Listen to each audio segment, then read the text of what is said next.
Hi there, Summer here with Stitch Sister Co. And in this video, we are going to be talking all things mermaid hair.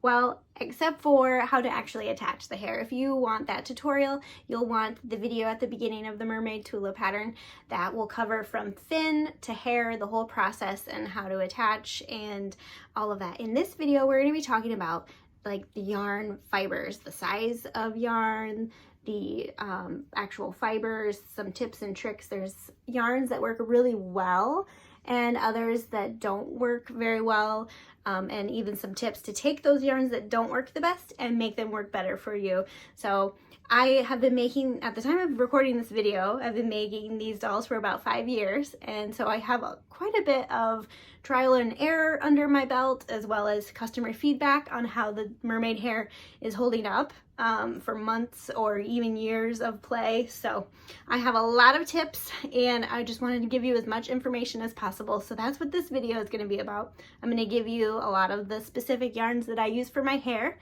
If you want to recreate a similar look, this will give you most, hopefully all.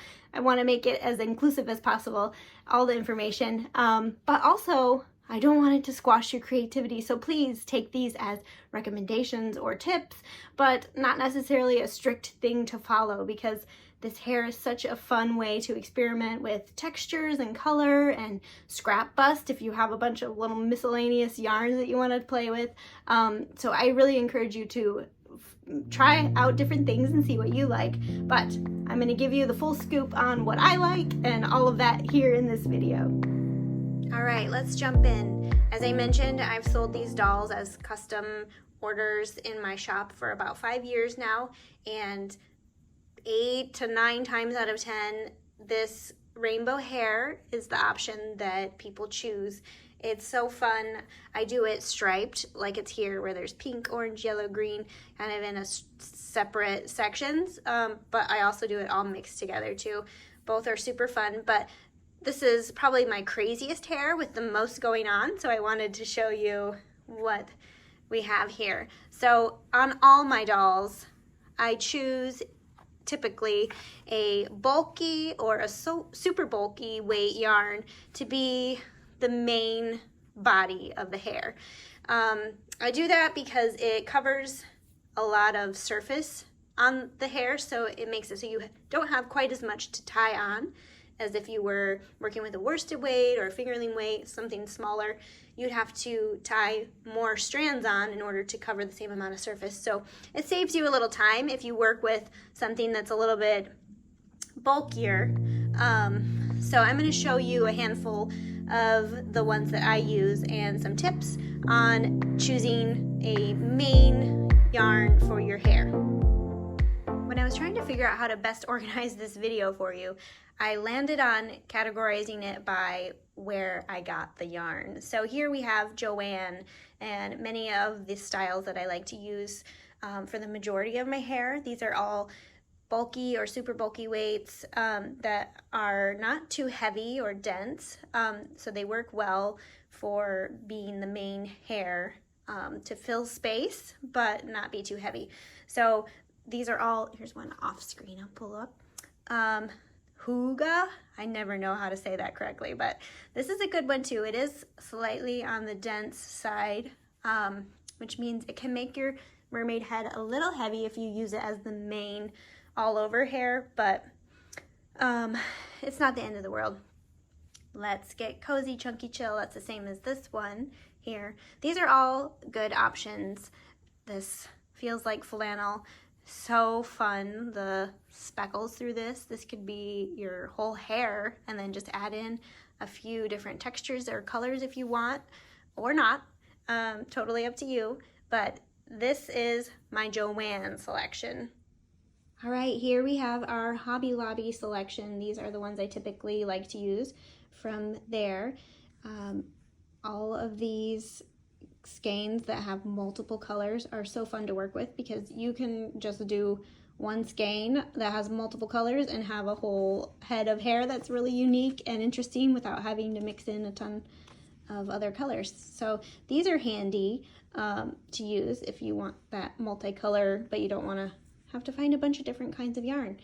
A lot of times in any of the stores, you can find very pastel and ocean mermaid colored themes in the baby section. So if you're having trouble finding colors that you like, I would suggest checking out the baby section, because a lot of times they have those coastal hues that are great to work with. So we got a handful of different brands, and this one I wanted to point out, it's a little bit more akin to the Hometown USA. It's a little more dense. If you squish it, you can kind of feel there's more to it than some of the others, not quite as light and airy, but it does work well for hair, and you can even split these fibers apart if you want to. We'll talk about that in a little bit as well. So here's our Hobby Lobby go-tos for the main body of the hair. And finally, we have Michaels. So I'd say out of all the yarns, I probably use Michaels Charisma as my go-to filler on all my mermaids. It's lightweight, it comes in a lot of really nice colors, and then there's different variations. There's Charisma Tweed, which will give you that multicolor toned hair. If you're just looking to buy one skein and be done, that's a good option. Charisma Sorbet has a lot of mermaidy type colors. Twisted Tones, this is a fun one that will a lot of times give you multiple colors in one skein, and it's nice and lightweight. It is a 7 jumbo, but when you compare it to others, I think it's much more similar to a 6, and it's not heavy and dense. So that's another one that works really well for the main portion of your hair. Charisma, or I'm sorry, Loops and Threads Cozy Wool, the Alpaca, and then this one here has really neat mixed tones in this line too, Impressions. Lots of good options. These are the ones that I usually use from Michaels. Okay, now for the fun part, all the fabulous texture. Oh my goodness, from sparkles to fuzzy yarns. This one I love. I think it's discontinued, but I never know how to say it either. Baby Boucle, I think. It looks like seaweed to me, and I love it. But you can find like scrubby yarns that are kind of seaweed looking, all kinds. This is a new one from Joann that I haven't tried yet, but it was interesting to me, and I wondered how it might work in hair. It's like mesh, interlocking mesh, but I don't know, it might be a cool accent. It might not be. Oh, I do a lot of trial and error, and sometimes it's flops, so this may be really cool or really, what in the world are you thinking, Summer? Okay, so I'm gonna go through a few of these, the ones that I use the most, the ones that I love, some that I love, but they have some downsides, and then I'll share some tricks that I've found that really help with the longevity of some of these yarns that are fun to play with, but maybe might not hold up to play for very long. So we'll go through that now. And first things first, I want to show you my favorite sparkle yarn of all time, Shawl in a Ball Metallic, and they have since discontinued this yarn. After I fell in love hardcore, they discontinued it, so I've still been buying it online, like eBay, Etsy, Amazon. I have to pay extra for it, but I suck it up because I love it so much. It has that, it's really fine strand, so I usually work with like 2 or 3 strands at a time, but this ball is Pastel Pixie, and I like it other than the gray, which I wish I didn't have. It has a lot of fabulous like mermaidy colors all in one ball, so I use this, and any other that is discontinued or maybe more pricey, I will use sparingly and strategically on the mermaids so that I get the most bang for my buck, and I will show you how to do that too. This is another colorway in that Shawl in a Ball Metallic, and sometimes some of the colors are still pretty easily found. The Mystical Mirage is this one, which has a lot of those deep, vibrant colors. That is my favorite sparkle yarn, but there are other options. If you're like Summer, I'm not paying that much for sparkle. I feel you. I wish I didn't love that one so much. Mandala Sparkle has similar yarn where it's got that metallic woven through it. Let's see if we can get it to focus. There we go. And I love getting these that have multiple colors in them because it just makes it more versatile and easy to use on multiple mermaids. Hobby Lobby has a version in their cotton sugar will, and it's a fun multi-tone that's, again, pretty fun mermaid colors, and it's got that metallic running through it to give that sparkle. I don't have a ball of it on hand. I think it's in a project bag somewhere with my Mermaid Luna hair. But one option for sparkle, if you're having a hard time finding a yarn that has sparkles, is to use a metallic embroidery thread or a sequin thread. Google that and you'll find a lot of options online. The one I use is from Hobby Lobby. It's Yarn Bee sequin thread. I forget the exact name. That sequin thread is a great option if you can't find sparkle yarn and you're getting frustrated with it, but you want that pizzazz. Sequin thread is a fun way to go. Hobby Lobby also has their velvet. This one doesn't have a label, but it's in with their velvet yarn. It has the like metallic fibers mixed into it. They also have the I Love This Yarn metallic that has not a ton of colors, but they do have some colors that have that metallic band through it if you're looking for sparkle. Also a fun way to add in pizzazz, sparkle sometimes, but also crazy texture is with eyelash yarn. Hobby Lobby's here. Lion Brand has, I don't know what this came from Big Lots at some point, but pretty much every brand of yarn has eyelash yarn, so that's a fun texture as well. Hobby Lobby also has this one, Baby Lulu, that's a fun furry. One more sparkly yarn I have here is this Lion Brand Spectacular. I found it at Joann. They're clearancing out. I don't know if they're getting rid of it or if it's just this color, but it's really cool, like thick, thin with metallic mixed in. Pretty much anytime you see a funky yarn like this, you can think that would make good mermaid hair. That's what I think, at least, and usually that's the case. Another metallic that I don't have on hand, but they do have several colors, is Wool-Ease Thick and Quick. They will have a handful of colors that have the metallic running through that too, so that's an option. Real quick, before we move on to the next section, I forgot to share these metallic yarns I found on Amazon, Ice Yarns. They have so many pretty shades of metallic hues, so many different varieties too. This was just a metallic thread that I bought online also. So I just wanted to show you, if you're having trouble finding sparkly or metallic yarns in your local store, definitely check out eBay, Etsy, Amazon, those places, because there will be a lot of options on there as well. And finally, I want to talk about bringing in texture through this type of yarn, which is really pretty, the homespun style. This is homespun Thick and Quick, so it's like the extra thick version of that. And this yarn, along with velvet, let me grab that out, Bernat velvet, there's different kinds of velvet that would work. This one was another one that I think I got it at Hobby Lobby, but it's kind of similar to velvet. It's a thin strand.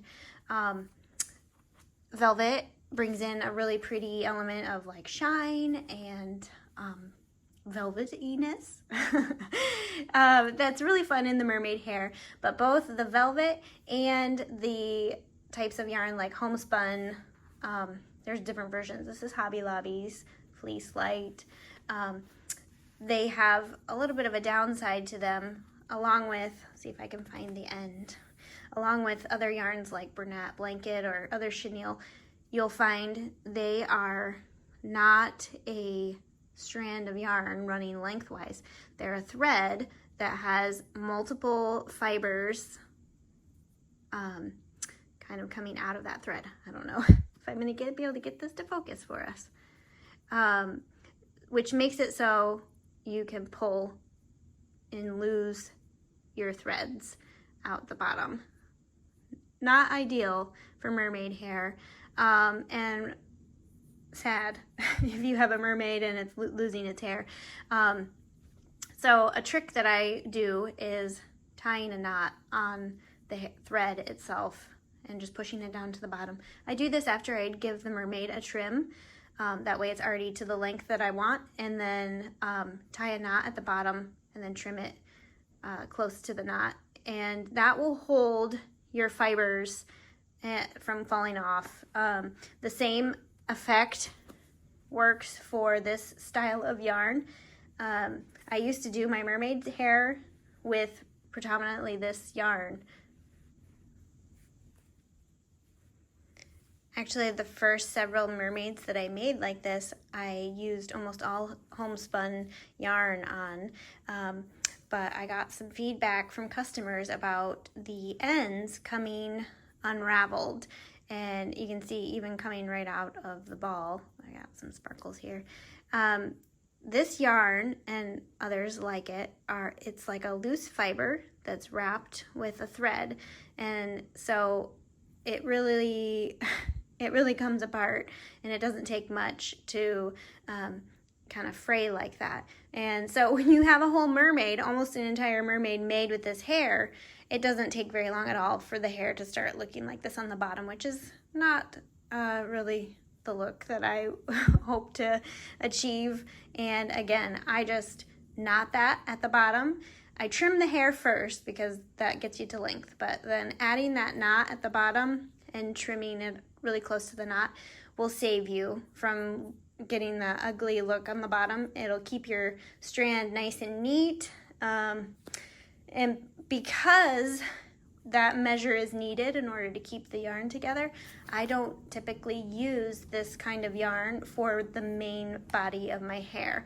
That would just be, I wouldn't feel comfortable sending it out without knotting the ends, and knotting an entire doll's head worth of ends would take forever. So I still use these yarns, velvet and the homespun type yarns, but I use them as accents rather than the main fiber of the head. That way I can knot those ends and feel good about the quality of it without spending my entire day doing that.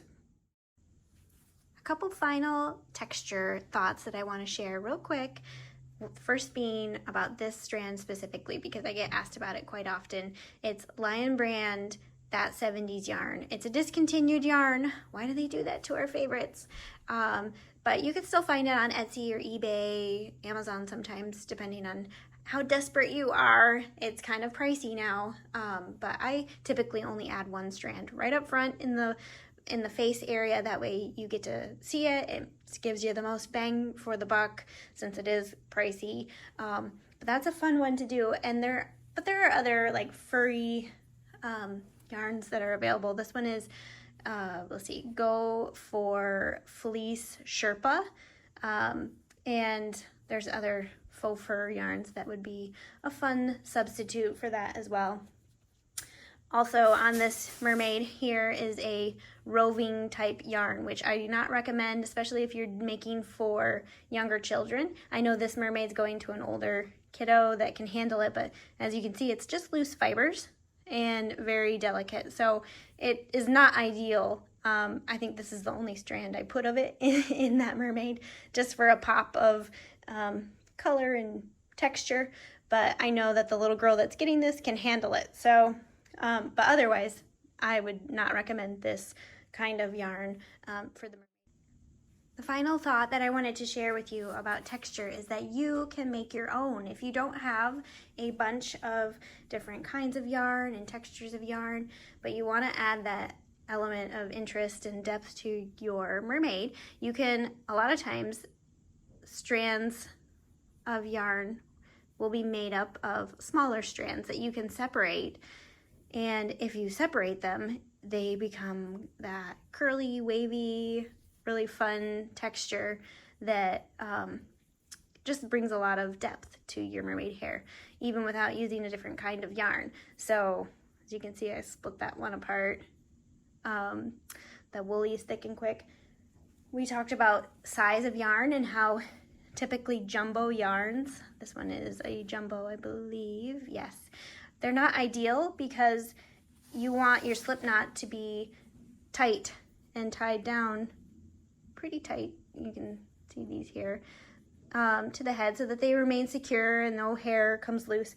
I've been selling them for a long time, and I've not once heard that any of the hair came loose. So I'm confident that this is secure, but I'm not confident that if I were to knot a jumbo strand that it would stay secure. So I don't use jumbo as is, but man, that if you split those strands, it makes a really cool texture. So keep that in mind when you're going through your stash. If you don't have a variety of textures, oftentimes you can make your own. We'll use, I think it's called Wow. This is another jumbo one. And you can tell by looking at it, these fibers are just begging to come apart, you know? And it's oftentimes really easy to do with your fingers. Split those strands and have some really fun texture. It is not just the jumbo yarns that you can split. Here we have a strand of worsted weight. I love this yarn, and I've gone through and just split the ends on that. And you can either split them into individuals, or you could leave them in groups of, you know, split it in half basically and have 2 threads. But it's very curly and twisty and super fun. Very easy way to add texture if you don't have a variety of textures to work with.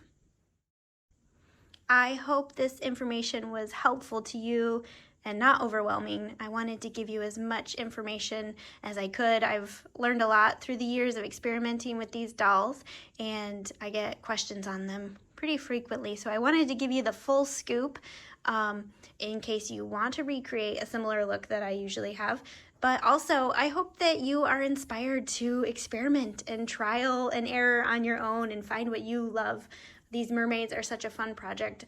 I have made them over and over through the years, and I never get bored. They always turn out so unique. So I cannot wait to see your unique mermaids. And of course, if you have any questions, feel free to email me or DM on Insta, whatever's easiest. But I am so excited to see your mermaids.